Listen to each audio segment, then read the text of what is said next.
Ephesians chapter 6.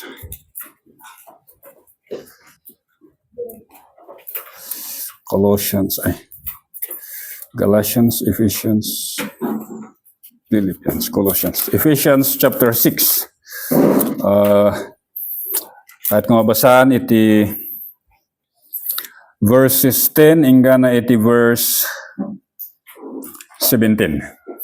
Galatians chapter 6 verses 10 to 17. Finally, be strong in the Lord and in the strength of His might.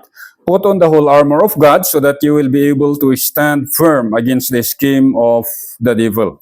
For our struggle is not against flesh and blood, but against rulers, against powers, against the world forces of this darkness, against the spiritual forces of wickedness in the heavenly places.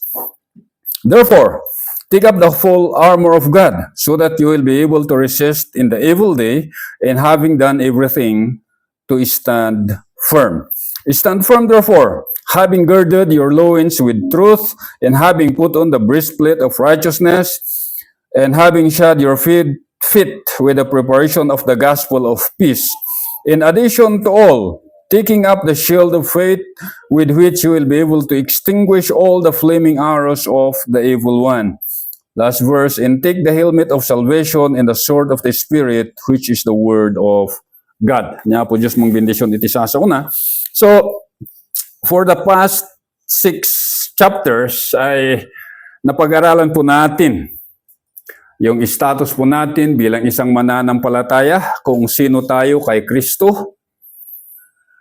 At nakita din natin kung ano yung mga obligasyon natin bilang isang mananampalataya. At sa chapter 6 verses 10 hanggang sa panghuling verse, ay dito po natin makikita yung isa sa mga sikat na passage in the scripture which is about the spiritual warfare. So, bago po natin himayin yung verses 10 to actually until 24, verses 10 to 24, ay tignan nga muna natin yung katangian ng ating kaaway. Our enemy, arch enemy, the invisible arch enemy. Yung hindi po natin makita na kalaban ng mga mananampalataya. So, kung isa kang general, at the present, alam po natin, ongoing pa din yung digmaan sa Middle East, particularly sa Iran. Kaya siguradong aangat na naman ang oil prices sa susunod na linggo. So, if you are going to war, sabi nga ni Kristo, you need to sit down, kailangan mong umupo at pag-aralan kung kaya mo yung kalaban mo. You need to make strategies, ika nga. So, dito, ay kailangan po natin makita at malaman din kung sino yung ating kaaway. Kasi hindi po natin siya nakikita eh. We cannot see the devil.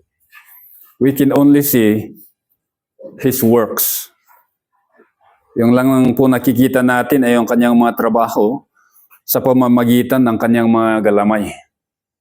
Because actually, Satan can only be in one place at a time. Hindi po pwede na andito si Satanas, andun siya sa kabilang church. Hindi po pwede yun. Kaya minsan daw, si Satan ay nagkaroon siya ng reklamo sa Diyos. Sabi daw ni Satan sa Panginoon, Panginoon, pagsabihan mo nga yung mga tao mo. Bakit? Sabi daw ng Diyos. Kasi,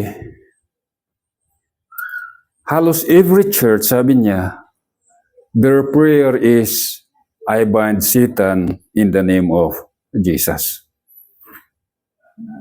I bind Satan in the name of Jesus daw. Lahat ng mga prayer ng mga basta sa bago mag-umpisa ang church service, I bind Satan in the name of Jesus.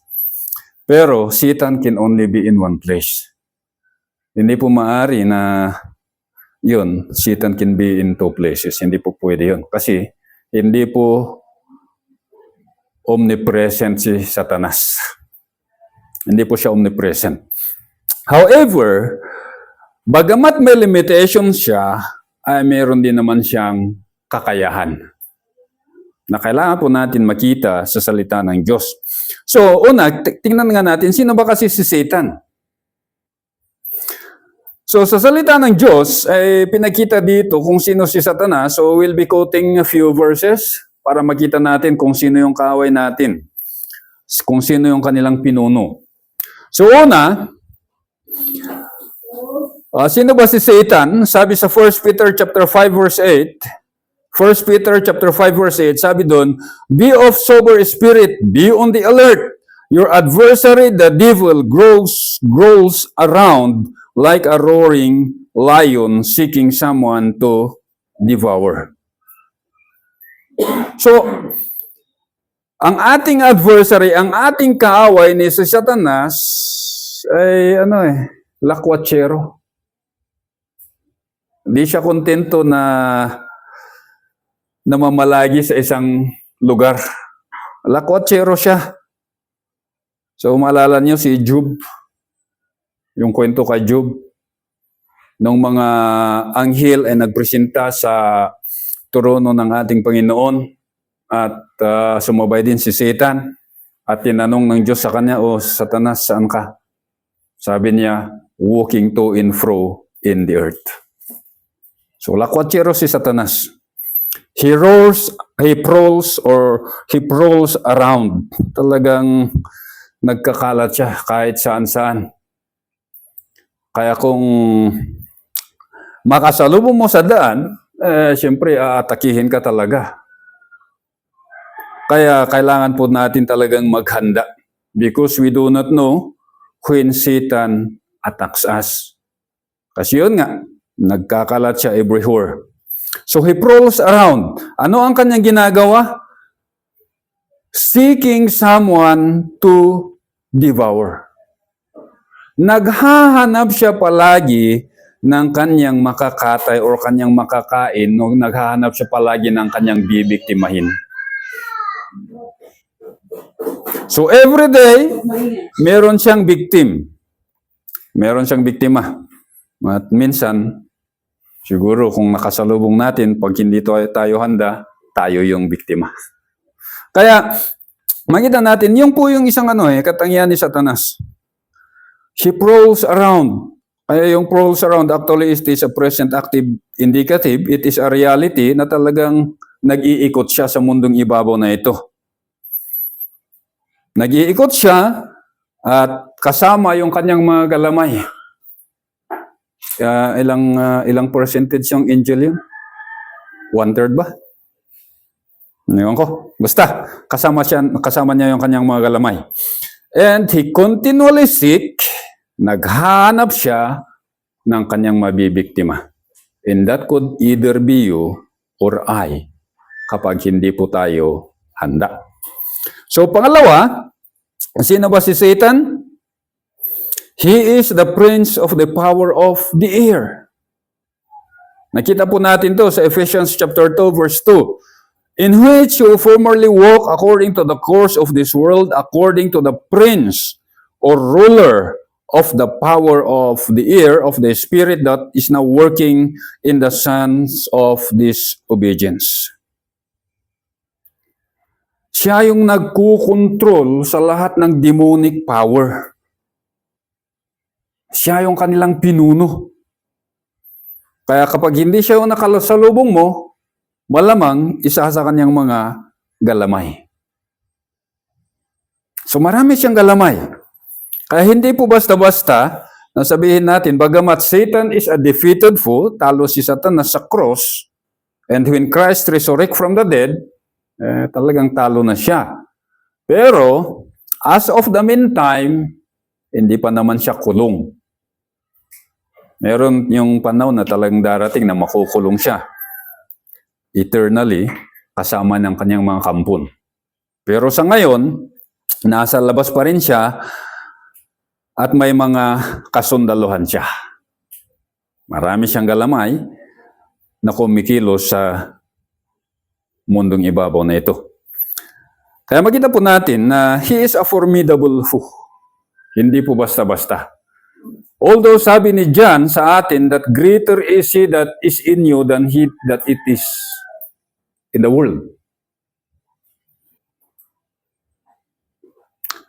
Pero hindi po natin pwedeng isantabi na ismulin itong kaway natin na ito.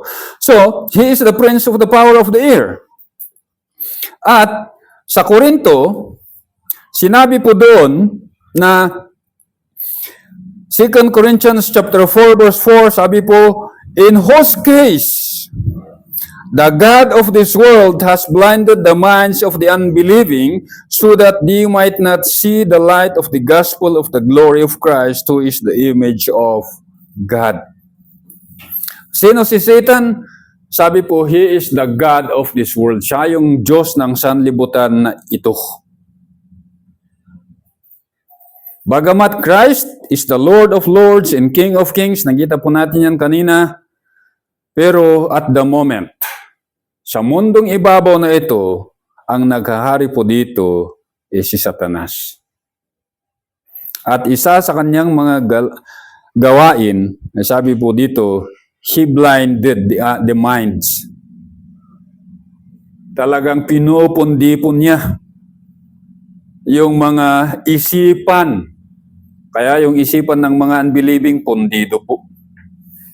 Patay po ang konsensya.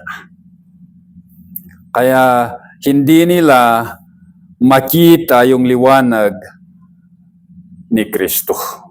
Not unless, sabi nga, God will open their hearts.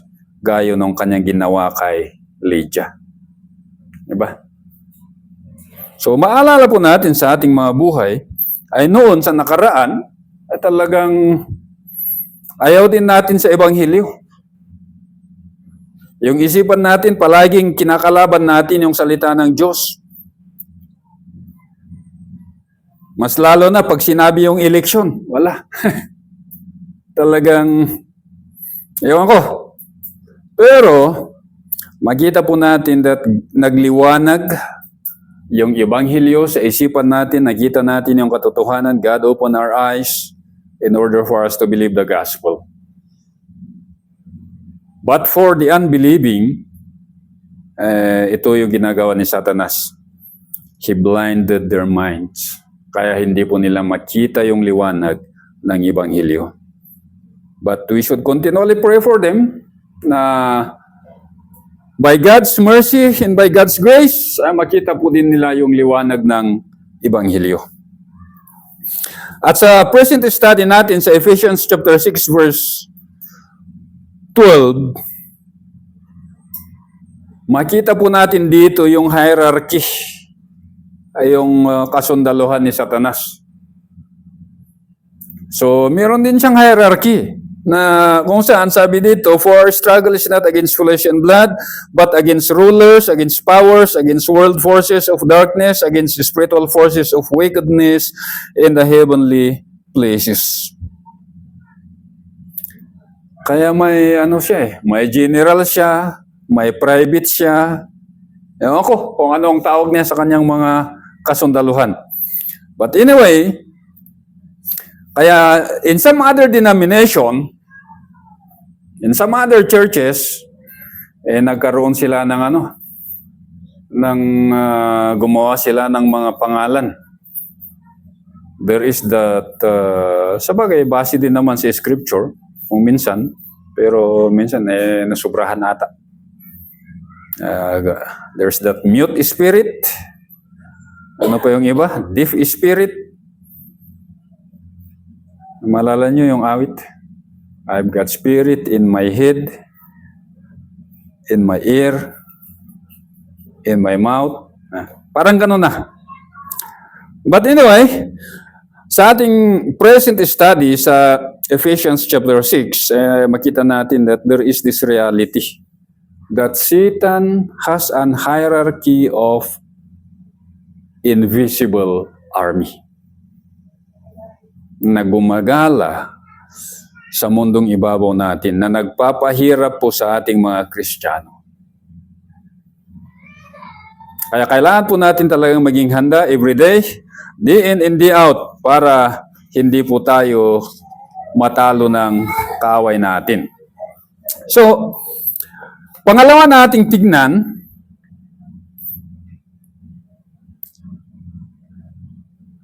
so nakita po natin kung sino si Satanas. At pangalawa, tignan natin kung ano yung kanyang mga ginagawa. Bagamat na-mention yan sa ating mga binasa kanina. Pero meron yung mga bagay na kanyang ginagawa or his method. Talagang si Satanas ay hindi po siya basta-basta na leader. He has methods, schemes, sabi nga. So sa Ephesians chapter 6 verse 11, papayawan po natin ito, sabi po, put on the whole armor of God, or put on the full armor of God so that you will be able to stand firm against the scheme of the devil. Against the scheme. Schemes is the Greek word metodias, na ibig sabihin craftiness, cunning, deception. Diyan yung panangalilaw. So the number one arsenal of Satan is deception, panangalilaw. So by the way, nakita natin yan sa book of Revelation, that every now and then the word deception comes out. Di ba? Kasi yun po talaga yung number one na arsenal ni Satanas. Deception through lies. Kasinungalingan. So maalala natin, in the first temptation, na kung saan nangyari kay Eva, anong ginawa ni Satan doon? It is deception. Talagang, yun yung he has a method. Talagang magulang siya. Magulang si Satanas. At kung titignan po natin, deception, if I'm not mistaken, is plural.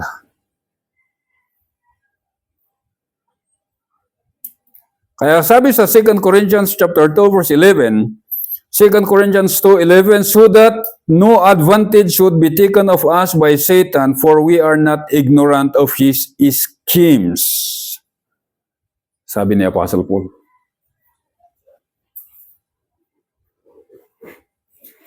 So that Satan would not take advantage of us, kailangan po malaman natin yung kanyang mga methods, yung kanyang mga eskema, yung kanyang mga galawan. Mas lalo na itong deception, ito yung talagang pinaka sa lahat.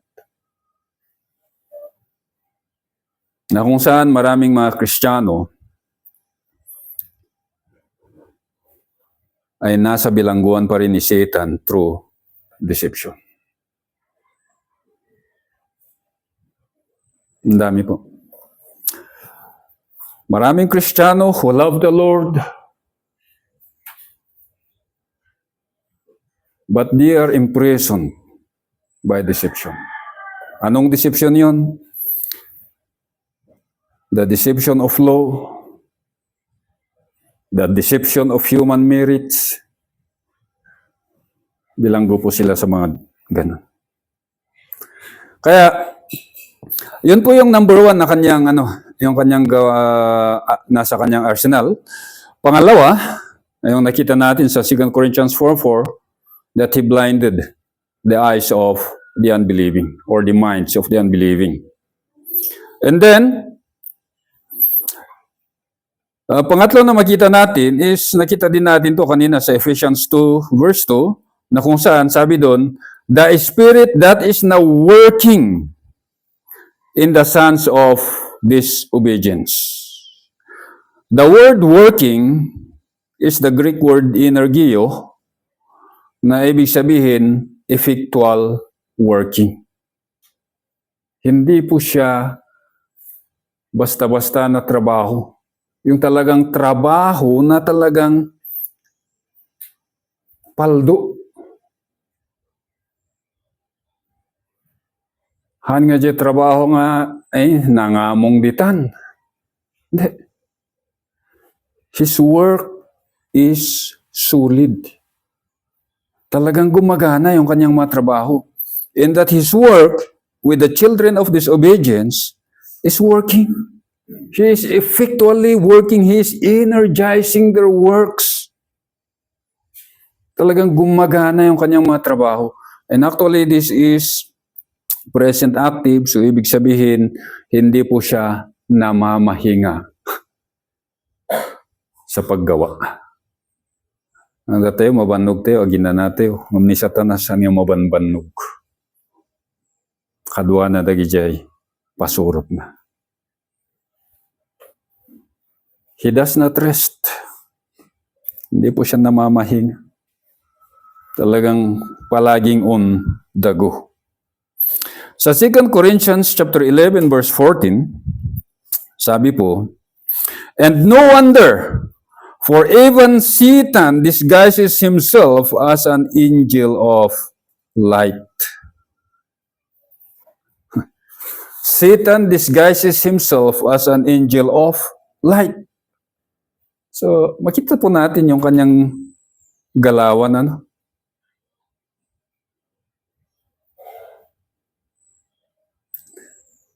This verse further highlights yung nakita natin sa una, yung kanyang galawan regarding deception. Talagang pinapakita niya yung kanyang sarili na hindi yung may horn at saka may pitchfork. Diba, nung kabataan natin or yung bata-bata pa tayo, yun yung description nila kay Satan. Na may two horns, may pangil, may pitchfork, at saka may buntot. Kanyang mata, red, naning. Pero dito sabi, si Satan disguising himself as angel of light. Siya yung pinakamaganda, siya yung pinakamaamo, siya yung kaakit-akit. Not unlike Christ, na kung saan sabi doon, sa Isaiah, when we shall see Him, there is no beauty that we should desire in Him. Pero si Satan, talagang kaakit-akit siya. Pero in the portrayal in the world, si Kristo, kaakit-akit, si Satan, katakot. Pero in the scripture, baliktad po. Si Satan, ang siyang mas kaakit-akit, at si Kristo, talagang ayaw mong sumama sa kanya. Kasi kung titignan mo siya, there is no beauty, sabi nga, that we should desire of Him. So He disguises Himself. He is the master of disguise. He can assume every appearance. Minsan, nag-disguise siya. Kaya sa ating mga ninuno, maalala nyo, sabi nila, hindi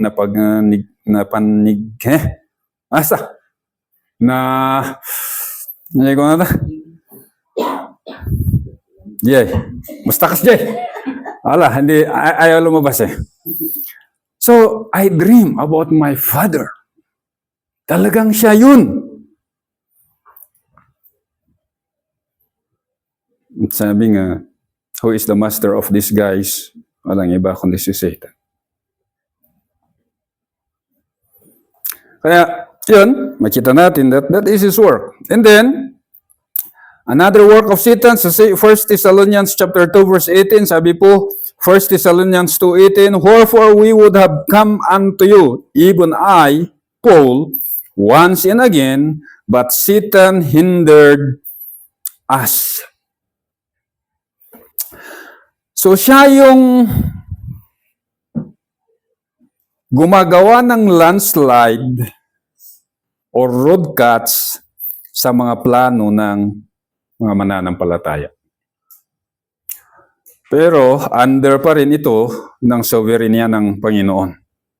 Kasi yung word na hindered dito is in kopto, ibig sabihin to make road cuts in order to make it impossible.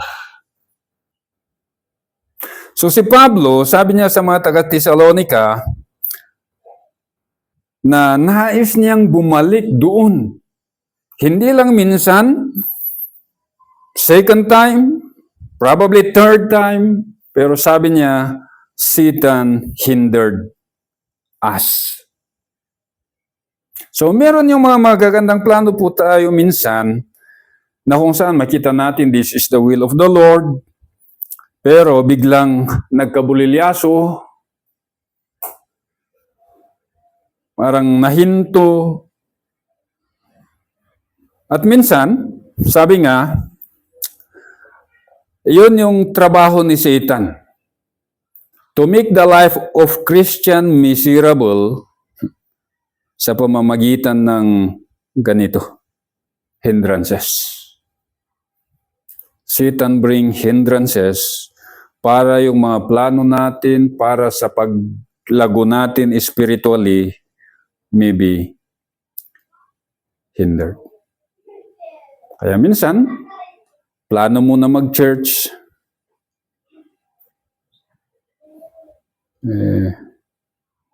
nung binuksan mo yung mata mo, ang daming labahan sa bahay. Kunam ko tay, aglabaak man pay. Damdama, alas 10 gaya munhan mo na malayan. Yung mga ganun na senaryo. Sa amin sa farming community, diyan medi kat kunada, anak man lang agialis ti sibug. Awan gayam ti danum. So sinurot na jay hos. Nikuan, nalpasan jay Domingo, hani nakagimong. So there are some kind of scenario na kung saan ay makita natin yung pagtatrabaho ni Satan. Kaya we need to be very wise as Christian. Na kung saan sabi ng ating Panginoong Hesus, be wise as serpent but harmless as doves. Kasi ang galing ni Satan hindi siya basta-basta. So he cut the roads of believers. Talagang pinuputol niya po yung ating mga daanan. At isa pa, yung nakita natin sa kanina sa 1 Peter chapter 5 verse 8, that he devours his prey. He devours. The word devour ay talagang lulunukin ka. So, one of the devil scheme, the word lulunukin or to drink down, ibig sabihin, to bring one under his control. So, he is rolling around, naglalakwat siya, naghahanap kung sino yung kanyang bibiktimahin, at pag may nakita siya, lulunukin niya yun, ibig sabihin, he will put that person under his influence in order to control the action of that person.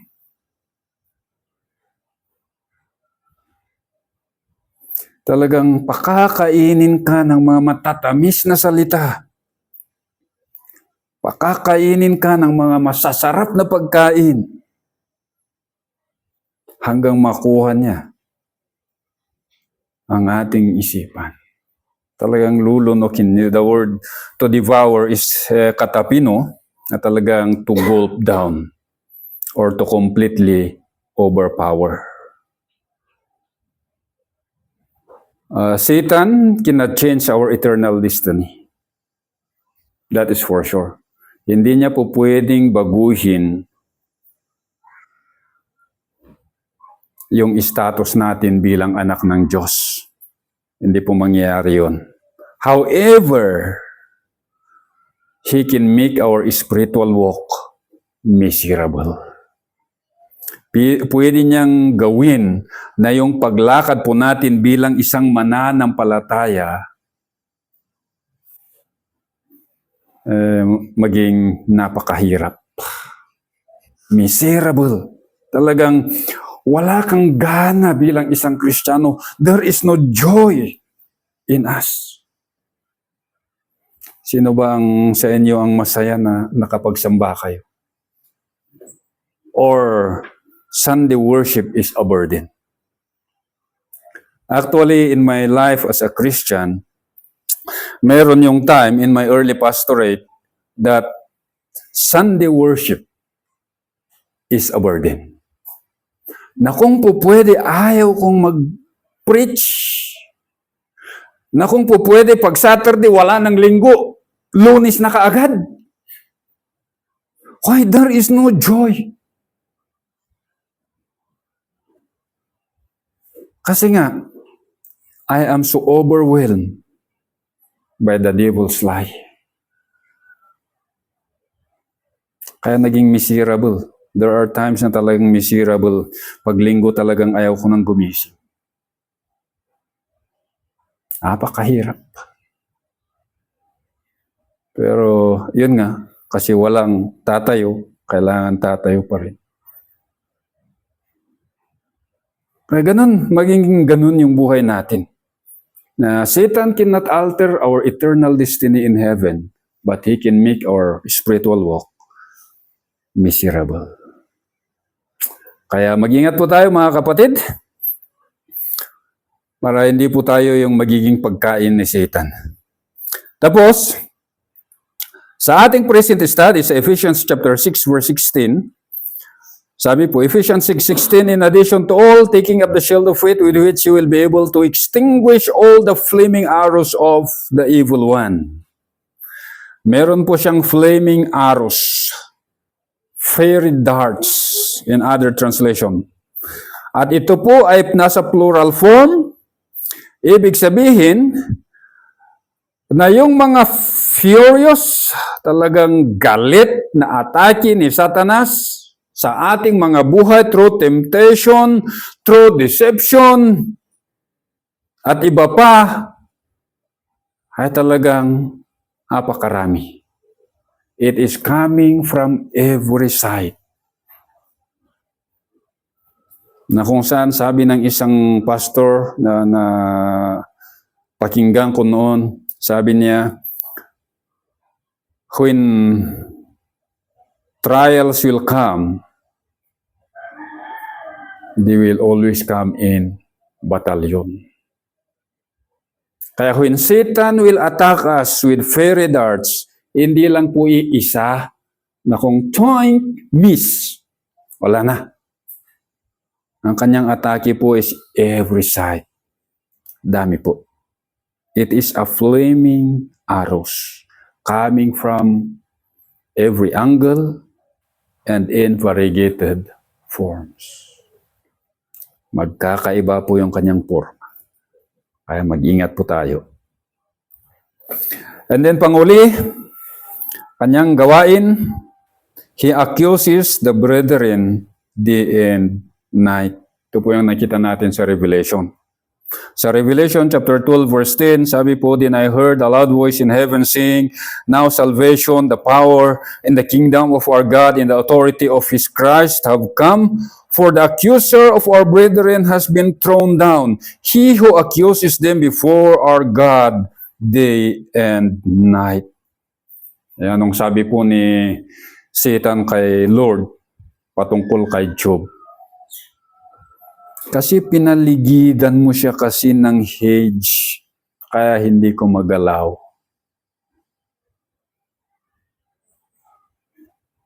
Touch his body and he will curse you.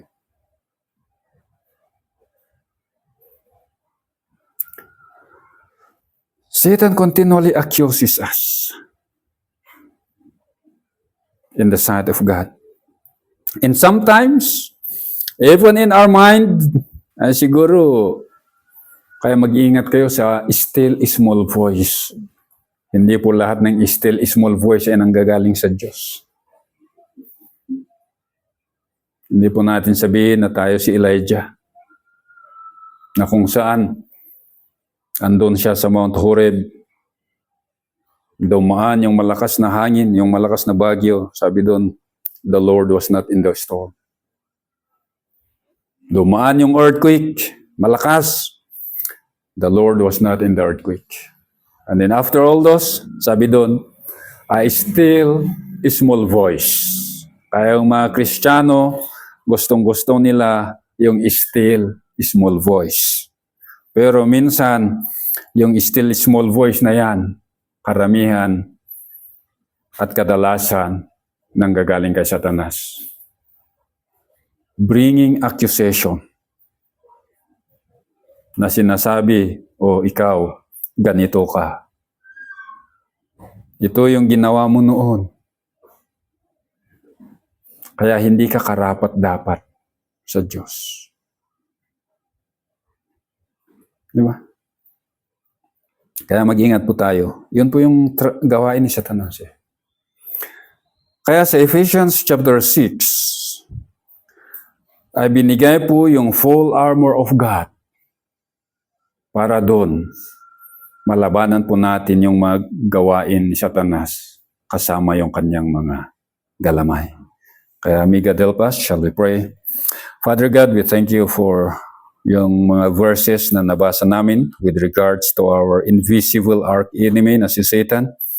At dalangin po namin na nawa ay sa tulong ng banal na Espiritu ay maintindihan po namin yung kanyang mga galawan, yung kanyang mga estratehiya para sa buhay po namin bilang isang mananampalataya ay magiging wise kami, magiging pantas po kami in dealing with all his myriads of methods. So, Father, bless your word, and may your name be exalted and be glorified. In Christ's name we pray. Amen.